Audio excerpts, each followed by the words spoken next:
We just had the Federal Reserve press conference today, and my overall reaction, it was a dovish surprise. First, Jerome Powell admitted that the Federal Reserve interest rate policy is restrictive, and he pretty much said that interest rate hikes are very unlikely at this point, and that the bias is toward rate cuts.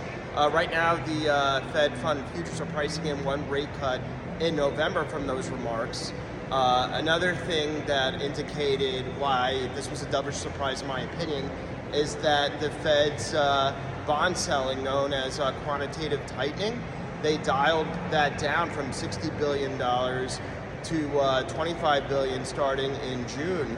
And that decreased pace or runoff of selling bonds is actually seen as a dovish tilt. So that's good news. And yeah, markets were fearing a very hawkish Powell. Markets were afraid he would put a rate hike back on the table, but that doesn't appear to be the case. It seems like his bias would rather have rates higher for longer. We had good news with oil today. Oil was below $80, so that's a further sign that inflation in terms of energy might go down soon. So that's good. And then we also saw the JOLTS job numbers, the job opening numbers, and that came in lower than estimated. And the amount of hiring and quits rates were also lower than estimated, which shows that the labor market's still strong but cooling more for a sustainable level. And yeah, we recently saw Bitcoin drop below $60,000. It was about $57,000 at one point. And people were asking me, why did Bitcoin drop this much, especially with Bitcoin halving?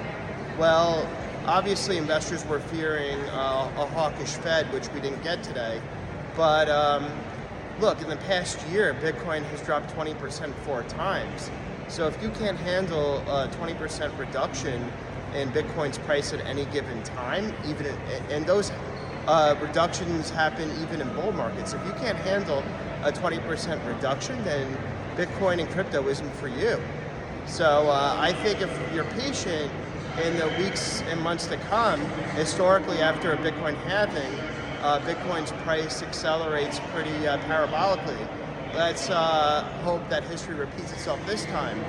But and then lastly, I wanted to touch on Amazon's earnings. They tripled their profit, which is great news, and their AWS cloud growth came in higher than Whisper numbers at 17% year over year, showing the demand for cloud and AI is huge.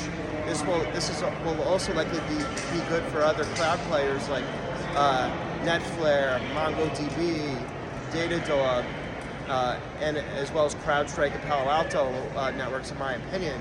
So we'll have to watch out for those earnings reports. But overall, I'm pretty pleased with this dovish surprise from the Federal Reserve today. The market sold off at the end of the session. I'm not sure why it did, given that the remarks were a little bit more dovish, since he said that rate hikes were unlikely. But we'll have to see how markets trade ahead of Friday's jobs and unemployment report number. Lastly, another reason why I thought this was a dovish Jerome Powell, in my opinion, is that he pretty much said that he doesn't see stagflationary fears. He doesn't see stag nor inflation because in the stagflationary era of the 70s, you had unemployment over 10%, which we don't have now. Unemployment's below 4%. Inflation was about 20%. Right now, inflation's hovering around 3%. And growth was very low. Right now, we have growth above 3%. So I think that was pretty much good news that he was ruling out stagflation. He pretty much canceled stagflation. So I view that as pretty another reason why this press conference today was dovish, in my opinion.